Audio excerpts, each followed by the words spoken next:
जो फ्रॉड नाम की, मतलब उतना बड़ा फ्रॉड बाबा, लगभग 2-3-4% बाबा जो संत हैं उसको छोड़ दीजिए, शंकराचार्य जी को छोड़ दीजिए, तो लगभग इनके जो राम रहीम से लेकर के इनके टुच्चे बाबा लोग हैं, ये लोग फ्रॉड नटवर लाल है। ये जो एक लोग जिसको बंदर की तरह मार्केटिंग करने के लिए नेता जाते हैं, उनको भी बिहार घुमा रहे हैं। तो अब नीतीश जी पर भरोसा नहीं है, नरेंद्र मोदी पर भरोसा बीजेपी को नहीं है। बीजेपी हमेशा बाबाओं पर और गलत चीजों पर भरोसा करके चुनाव जीतती है। अब 16,000 ले लो, 1 लाख करोड़ ले लो, तो एक छोटी सी चीज देने की तो क्षमता रखती नहीं है बीजेपी। और जब चुनाव आता है तो मंदिर मस्जिद गुरुद्वारा शुरू कर देती है। सीता हमारी संस्कृति है, मिथिला मेरी सभ्यता और संस्कृति है, मर के क्या, हर परिस्थिति में हम वाल्मीकि का भी मंदिर चाहते हैं कि जो बेतिया में, बगहा में रामायण को लिखने वाले वाल्मीकि का भव्य मंदिर बने। सीता जो मेरी संस्कृति है, मेरे जीवन की ताकत है, आज से हम लोग लड़ रहे हैं। ये कब, ये चुनाव के बाद कब करेंगे? तो ये लॉलीपॉप है इन लोगों की। राम मंदिर के पहले बना देते ये, या साथ साथ बना देते, वाल्मीकि का भी, सीता का भी, राम का भी, क्यों नहीं बनाते? बुद्ध के बारे में इनका क्या कहना है? तो ये चुनाव आते हैं तो चुनावी राजनीति करते हैं, इसीलिए ऐसे फ्रॉड नटवर लाल बाबाओं पर बैन लगने की जरूरत है। वो चुनौती देता रहता है कि छेड़ोगे तो छोड़ेंगे नहीं, छोड़ोगे तो छेड़ेंगे नहीं। अरे पगला, तेरे जैसे बाबा बहुत आए और बहुत चल गए बूट लादने। छेड़ोगे, कोई ऐसा संत नहीं बोलता है छेड़ोगे तो छोड़ेंगे नहीं। संत कहता है कि बिच्छू का काम है काटना, मेरा काम है, मेरी प्रवृत्ति है उसको माफ करना। ये बाबा का टुच्चागिरी है। तुम जहां फरियाना चाहो हम फरियाने को तैयार है तुमसे। तुम कहते हो हम यहीं घर बनाएंगे। अरे तुम बनाओगे, हम लोग का घर बना हुआ है, हमारा घर है। हमारे घर में आके चुनौती देता है ये बंदर साहब।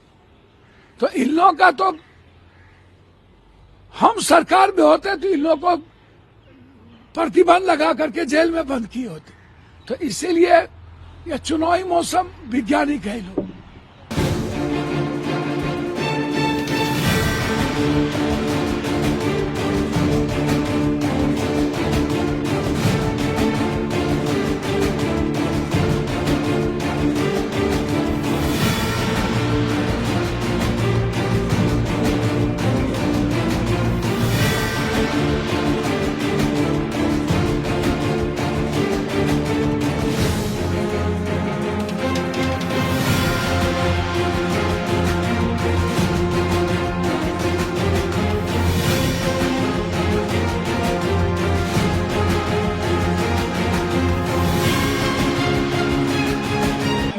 काबा, बागेश्वर बाबा, बागेश्वर धाम के पीठाधीश्वर पंडित धीरेन्द्र कृष्ण शास्त्री एक बार फिर से बिहार में हैं और बिहार में बहार है, बागेश्वर बाबा हैं। एक बार फिर से बिहार में काबा।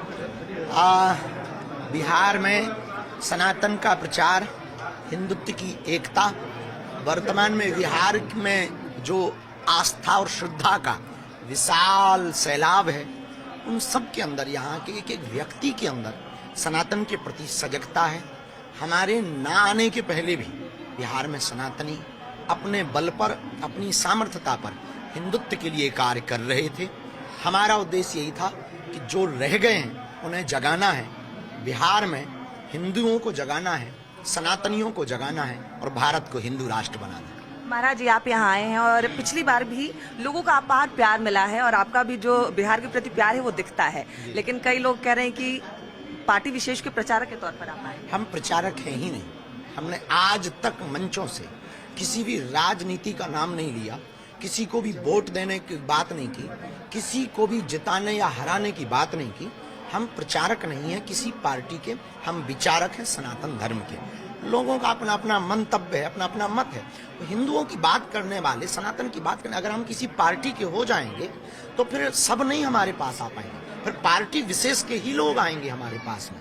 हम सबके हैं, चंद्रमा सबका होता है, सूर्य सबका होता है, गंगा सबकी होती है, वैसे ही साधु भी सबका होता है। हम किसी एक के नहीं हैं, हम सबके हैं और हम किसी पार्टी के लिए नहीं आए हैं। हमारी खुद की एक निजी पार्टी है, उसका नाम बजरंगबली है, उसका जो है निशान मुकद्दर है, उसका नारा है जो राम का नहीं वो किसी काम का नहीं। हमारा उद्देश्य सिर्फ इस हित में है कि हिंदू एक हो।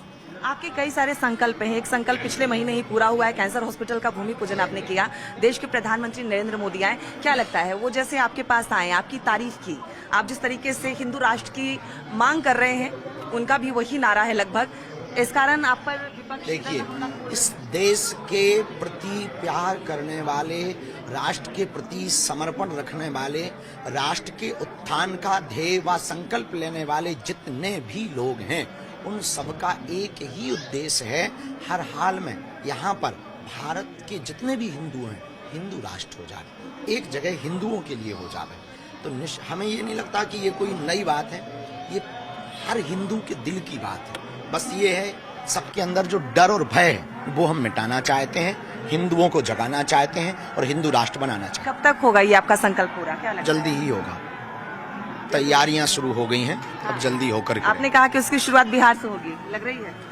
तय है, इसमें कोई संदेह नहीं। बिहार समर्पण का प्रदेश है, बिहार श्रद्धा का प्रदेश है, बिहार ज्ञान की भूमि है, बिहार बुद्ध की भूमि है, बिहार संतों की भूमि है, बिहार भक्ति की भूमि है, बिहार संतों के साथ साथ इस देश के प्रति, राष्ट्र प्रति समर्पण करने वाले राष्ट्र भक्तों की भूमि है। एक महत्वपूर्ण सवाल, पिछली बार आपसे बातचीत हुई, आपने कहा कि अगला जन्म अगर मिले तो बिहार में जन्म लेना चाहेंगे। इस बार है घर भी बनाएंगे, मठ भी बनाएंगे। वो कोई विरोध कर रहा था कि बाबा को बिहार नहीं आने देंगे, तो हमने उनको जवाब दिया था कि रोहिंग्या भारत आ सकते हैं, घुसपैठिए भारत आ सकते हैं, पर एक भारत का ही नागरिक, भारत की बात करने वाला बिहार नहीं आ सकता है। ये हमने उनके मुंह पर, उनको जवाब मुंह तोड़ देने के लिए। लेकिन आप जिनको पगला कहते हैं, आपको जो पसंद करते हैं, वो इंतजार कर रहे हैं कब मठ बनेगा, कब बाबा यही रहेंगे। अगर वो विरोध करेंगे तो मठ बनाएंगे, यही रहेंगे। हाँ। औरंगजेब की बड़ी तारीफ हो रही है आजकल, क्या कहेंगे इस पे? देश को तोड़ने वाले की तारीफ करना कुंठित मानसिकता का संकेत है, और देश के मंदिरों को और सनातनी विरासत को तोड़ने वाला कभी भी महान नहीं हो सकता, इस देश को जोड़ने वाला महान हो सकता। बिहार में लगातार कथाएं होंगी बात की? अब अभी ये तो नहीं कह सकते, पर बिहार आते ही रहते हैं तो लगातार आते ही रहेंगे, और अब विरोध कर रहे हैं तो निश्चित रूप से हम जो है कथा सुनाते रहेंगे। बहुत बहुत धन्यवाद। हमारी एक आदत है, छेड़ोगे तो हम छोड़ेंगे।